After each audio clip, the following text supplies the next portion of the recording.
This is a commentary on the xenophobic attacks in South Africa and the June 30th ultimatum.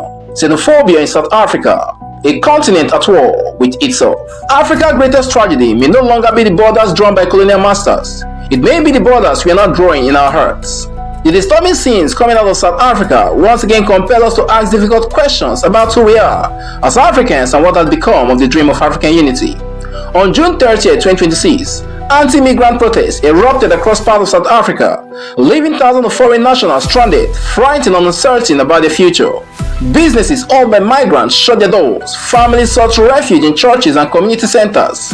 Men, women and children from Nigeria, Zimbabwe, Malawi, Mozambique and other African countries were forced to abandon their homes and livelihoods simply because they were foreigners. Sadly, this is not a new story. We saw it in 2008, we saw it again in 2015, and in 2019. Each time there were promises that it would never happen again. Yet, here we are, once more witnessing Africans turn against fellow Africans. To understand this crisis, we must look beyond the violence itself and examine the deeper issues beneath the surface. South Africa's democracy, born in 1994 after the collapse of apartheid, brought political freedom but failed to deliver economic prosperity to millions of ordinary citizens. Today, South Africa remains one of the most unequal societies in the world. Unemployment is painfully high, especially among young people. Poverty remains widespread, and many citizens feel abandoned by a political system that promised so much but has delivered too little. In such an atmosphere of frustration and hopelessness, people naturally search for someone to blame, and all too often that blame has fallen on immigrants. A dangerous narrative has gradually taken root that foreigners are taking jobs, increasing crime and putting pressure on public services. Yet, numerous studies have shown that migrants contribute significantly to the economy by establishing businesses, creating employment and filling important gaps in various sectors.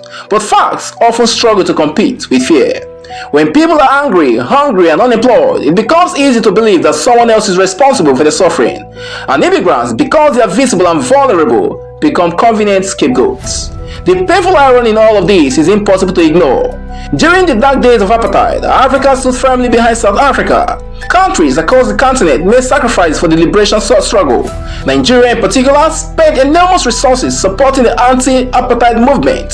African countries welcomed South African exiles, trained the students, and campaigned tirelessly for their freedom. The victory against apartheid was celebrated not only in Pretoria and Johannesburg but across the entire continent. It was regarded as an African victory.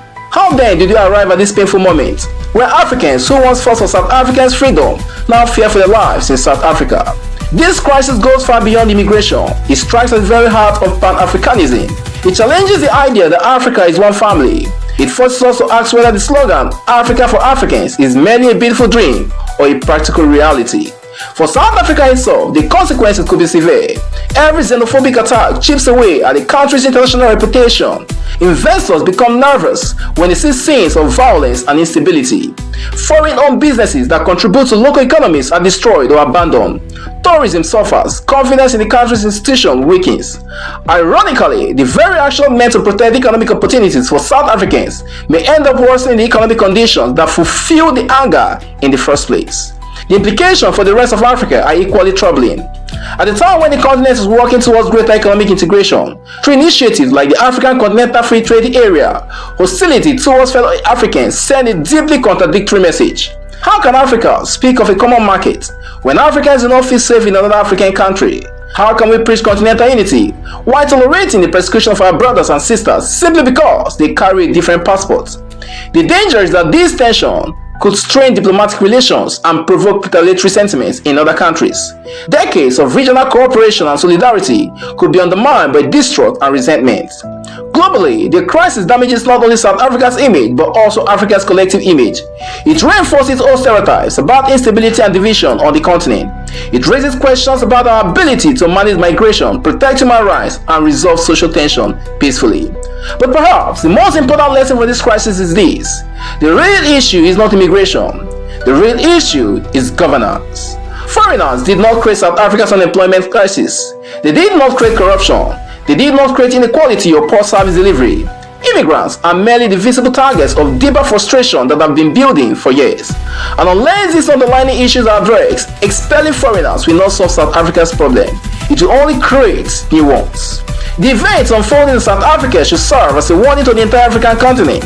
Economic hardship, rising inequality, and declining trust in political institutions can create fertile ground for fear, division, and the politics of blame. No nation is immune. The African dream was built on solidarity, brotherhood, and a shared destiny. It cannot survive if Africans become strangers in Africa. As South Africa once again wrestle with the demons of xenophobia, the question before us all is both simple and profound. Will Africa choose unity over division? Will we be remembered that our destinies are interconnected? Or will we continue to build borders not only around our nations but around our hearts? We've come to the end of the commentary. What are your thoughts on the escalating xenophobic attacks in South Africa? Go to the comment section and let's have the conversation today. Do all to like, share and follow, and subscribe across my social media handles. Stay informed, stay engaged, keep questioning.